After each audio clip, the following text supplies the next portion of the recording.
ओम शांति। अॼु जी मुंहिंजी तारीख़ आहे 27/6/2006। मिठा मिठा बाप दादा चवनि था, मीठे मीठे ॿार यादि सां आत्मा जो किचिड़ो कढंदा वञो। आत्मा जॾहिं बिल्कुलु पावन थी वञे तॾहिं घरु हली सघे। प्रश्न आहे, हिन अंतिम जन्म में बाबा जी कंहिं डायरेक्शन की पालन करण में ई ॿारनि जो कल्याण आहे?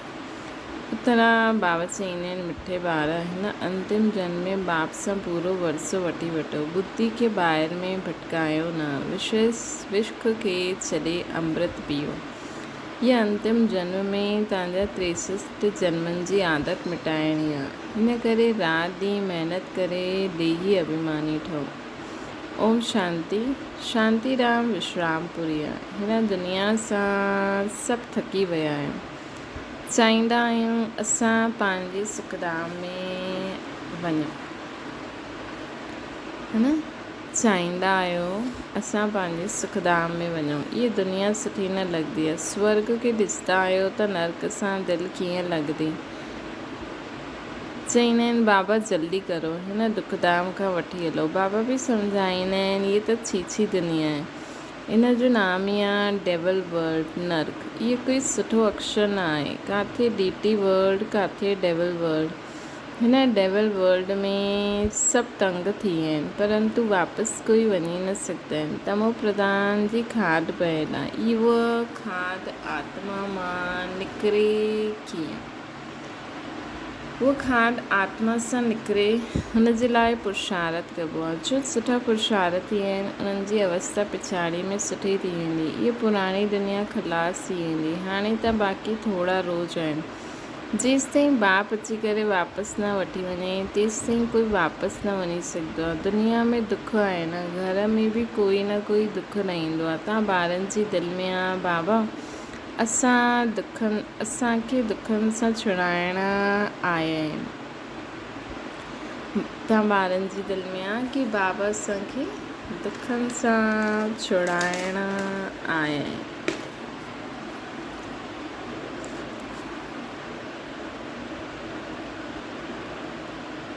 बाबा जो सुठा निश्चय बुद्धि हूंदा आहिनि, उहे बाप जी यादि खे कॾहिं भुलिजंदा न आहिनि। उन्हनि खे चइबो आहे सर्व जो दुख हरता। ॿार ई पहचानंदा आहिनि। अगरि सभु पहचाने वठनि त पोइ एतिरा सभु मनुष्य किथे वञी करे वियनि? इहे त थी न सघे। इन करे ड्रामा में युक्ति बि अहिड़ी रची हुई आहे, जो श्रीमत ते हलंदा आहियूं उहे ई ऊच पद पाईंदा आहिनि। उहो त ठीकु आहे, सजायूं खाई करे बि शांतिराम अथवा पावन दुनिया में वेंदा, परंतु ऊच पद पाइण लाइ त पुरुषार्थ करिणो आहे। ॿियो पावन ठहिण बग़ैर पावन दुनिया में कोई वञी न सघे। इहे त चईंदा आहिनि कि फलानो ज्योति जोत में समायो, वापसि वियो। इहे थी न सघंदो आहे। जो पहिरियों सृष्टि ते आया लक्ष्मी नारायण, उहो बि वापसि न वञी सघंदा आहिनि, त ॿियो कोई कीअं वञी सघंदो आहे? इन जे बि हाणे 84 जन्म पूरा थिया आहिनि। हाणे वञण लाइ तपस्या करो था। सभु पुकारंदा ई आहिनि हिकु बाप खे, ओ गॉड फादर, ओ लिबरेटर। उहो गॉड फादर दुख हरता, सुख करता आहे न। कृष्ण आदि ॿियो कंहिंखे थोरी पुकारंदा आहिनि। क्रिश्चन हुजे, मुस्लिम हुजे, सभु ओ गॉड फादर चई पुकारंदा आहिनि। आत्मा सॾु कंदी आहे पंहिंजे फादर खे।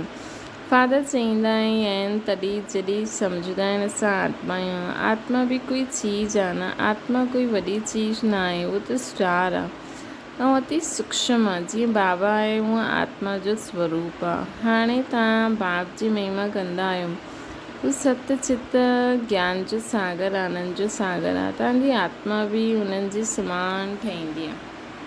तव्हांजी बुद्धि में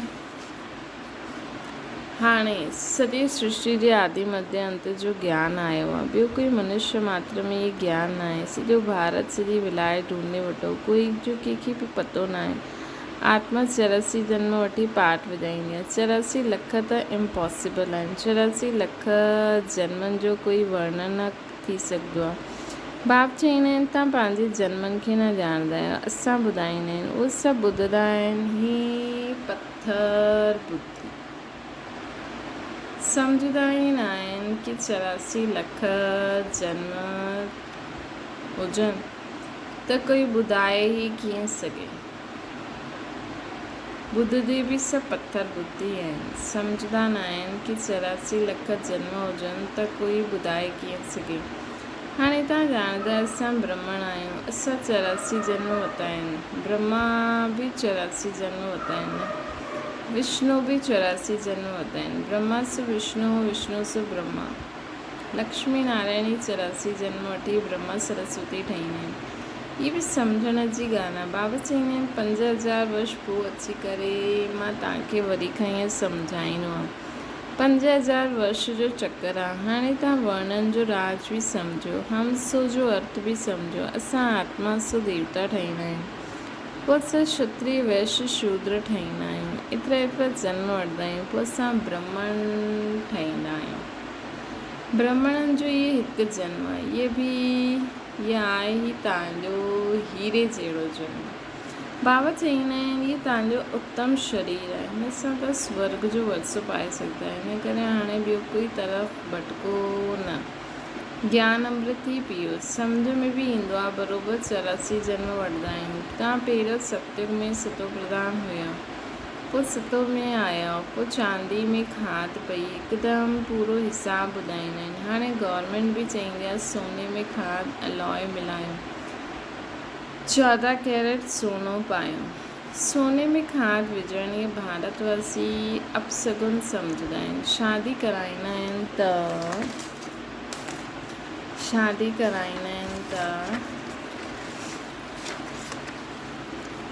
हिकदमि सचो सोनो पाईंदा आहिनि। सोने ते ई भारतवासियुनि जो ॾाढो प्यार आहे।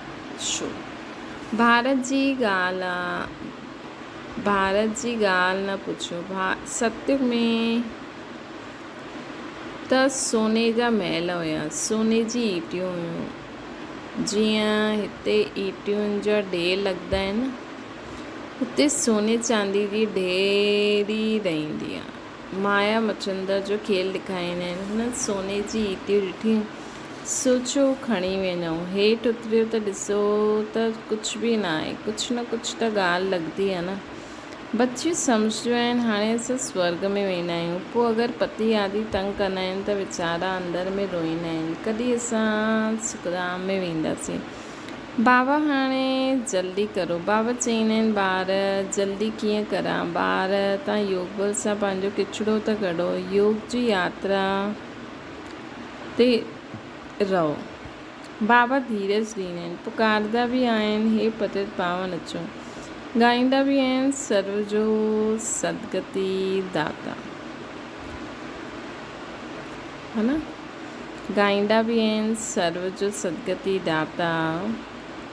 हितां जी ॻाल्हि आहे, बाबा चवनि था हितां जी ॻाल्हि आहे। अकासुर बकासुर इहे सभु ॻाल्हियूं हिन संगम युग जी आहिनि। इहा आहे आसरी दुनिया। त बाप सम्झाईंदा आहिनि मां कल्प संगम युग ते ईंदो आहे, जॾहिं सॼो झाड़ जर्जरीभूत अवस्था खे पाईंदो आहे। तव्हां ॼाणंदा आहियो सतयुग में हर चीज़ सतो प्रधान हुई। हिते एतिरा पंछी जानवर आदि आहिनि, इहे सभु एतिरा उते न हूंदा। वॾा आदमियुनि वटि सुठी सफ़ाई रहंदी आहे, उन्हनि जे रहण जो स्थान फर्नीचर आदि ॾाढो सुठो हूंदो आहे। तव्हां बि एतिरा उच देवता ठहींदा आहियो। हिते अहिड़ी कोई चीज़ न हूंदी आहे। हिते त मच्छर आदि अनेक प्रकार जी बीमारियूं, केतिरी गंदगी रहंदी आहे। गांवड़े में एतिरो गंदो न रहंदा आहिनि, वॾे वॾे शहरनि में ॾाढी गंदगी रहंदी आहे। छोकी ॾाढा मनुष्य थी विया न, रहण जी जॻह न आहे। त सॼे विश्व जा मालिक ठहींदा आहियो। मनुष्य ॻाईंदा आहिनि घटि में ब्रह्मा, घटि में विष्णु, घटि में 9 लख तारा। ब्रह्मा सु विष्णु ठही वेंदा आहिनि, विष्णु सां गॾु सितारा बि आहिनि। सतयुग में इहे देवता ठहींदा आहिनि त एतिरा थोरा हूंदा आहिनि। झाड़ पहिरियों नंढो हूंदो आहे, पोइ वृद्धि खे पाईंदो आहे। सतयुग में त ॾाढा थोरा हूंदा, मिठी नदियुनि जे मथां रहंदा हूंदा। हिते नदियुनि सां ॾाढा कैनाल्स निकिरंदा आहिनि, हुते कैनाल्स आदि थोरी हूंदा आहिनि। मुट्ठी जेतिरा त मनुष्य हूंदा आहिनि। एतिरनि जे लाइ गंगा यमुना त आहे ई। हुन नदियुनि में आसपास रहंदा आहिनि। 5 तत्व बि देवताउनि जा ग़ुलाम ठही वेंदा आहिनि। कॾहिं बि बेक़ाइदे बरसाति न पवंदी आहे, कॾहिं नदी नाला न कॾहिं नदी उछल न खाईंदी, नाम या स्वर्ग। त पोइ छा? हाणे चईंदा आहिनि स्वर्ग जी आयु एतिरो लाखों वर्ष आहे। अच्छा भला हुते केरु राज्य कंदो हुयो, इहे त ॿुधायो। केतिरा गपोड़ा लॻाईंदा आहिनि।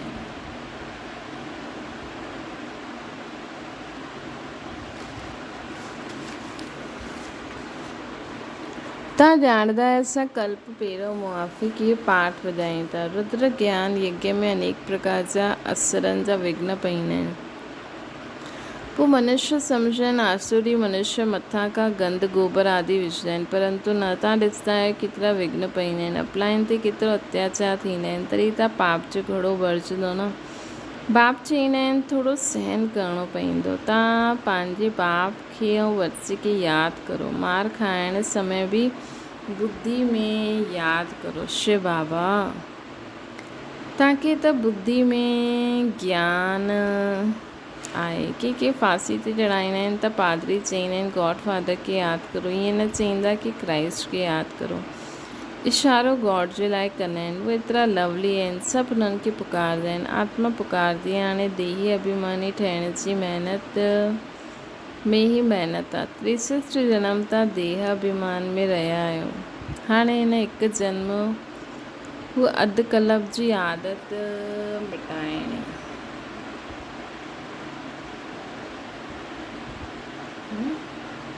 देह अभिमानी तव्हां ॼाणंदा आहियो देही अभिमानी ठहिण में असां स्वर्ग जा मालिक ठही वेंदासीं। केतिरी ऊच प्राप्ति आहे। त राति ॾींहुं हिन कोशिश में रहणो आहे। मनुष्य धंधा आदि जे लाइ बि महिनत कंदा आहिनि। आमदनी में मनुष्य खे कॾहिं झुटको या उबासी न ईंदो। जॾहिं आमदनी आहे न पैसे जी ख़ुशी थींदी, थकण जी ॻाल्हि न आहे। बाबा बि अनुभवी आहे। राति जो स्ट्रीमर्स आदि ईंदा हुया त अची करे माल ख़रीद कंदा हुया। जेसिताईं ग्राहक जी जेब ख़ाली न करे तेसिताईं उन्हनि खे छॾंदा न आहिनि। बाबा रथ बि पूरो अनुभवी वरितो आहे। इन्हनि सभु अनुभव कयो आहे। गामड़े जो छोरो बि आहे। 10 आना मन अनाज बेचंदा हुया। हाणे त ॾिसो विश्व जा मालिक ठही विया।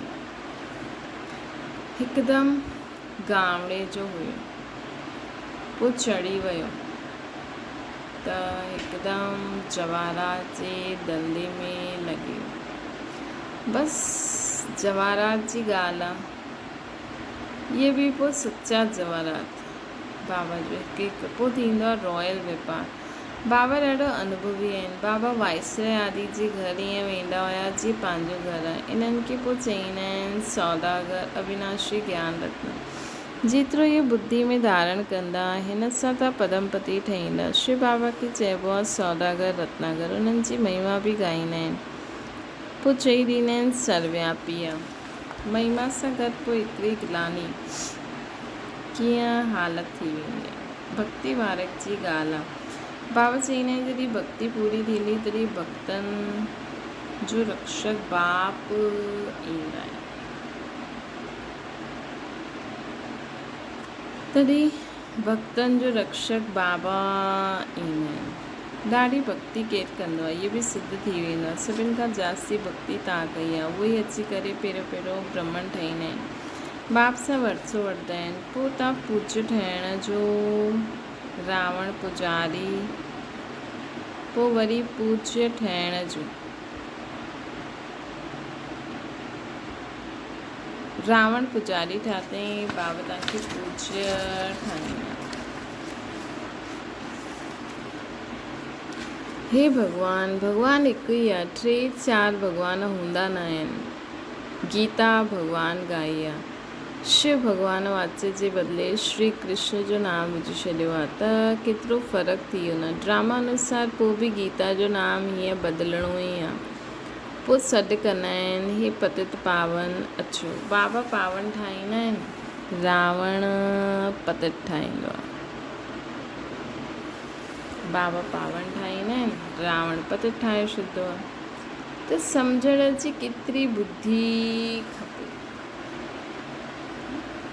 त बाबा चवनि था सम्झण जी केॾी बुद्धि खपे, केॾी विशाल बुद्धि खपे न असांखे हर ॻाल्हि खे यथार्थ रीति सम्झण जी। श्रीमत श्रेष्ठ ते श्रेष्ठ मत आहे। श्रीमत श्रेष्ठ ते श्रेष्ठ मत आहे हिकु बाप जी।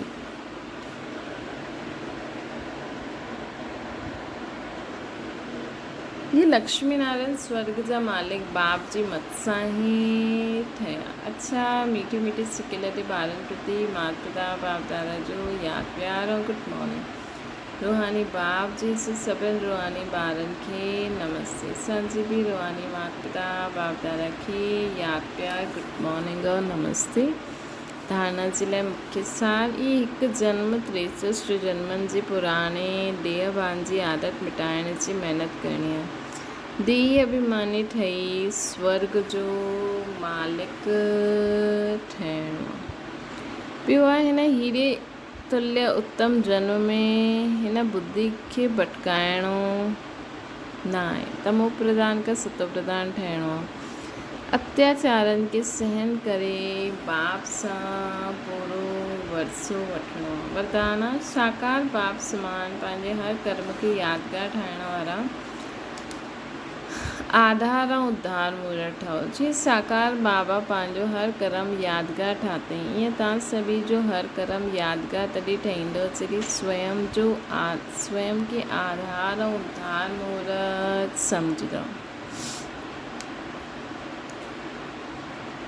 सम्झी करे हलंदव। जो पंहिंजे खे विश्व परिवर्तन जी आधार मूर्त सम्झंदा आहिनि उन्हनि जो हर कर्म ऊचो हूंदो आहे।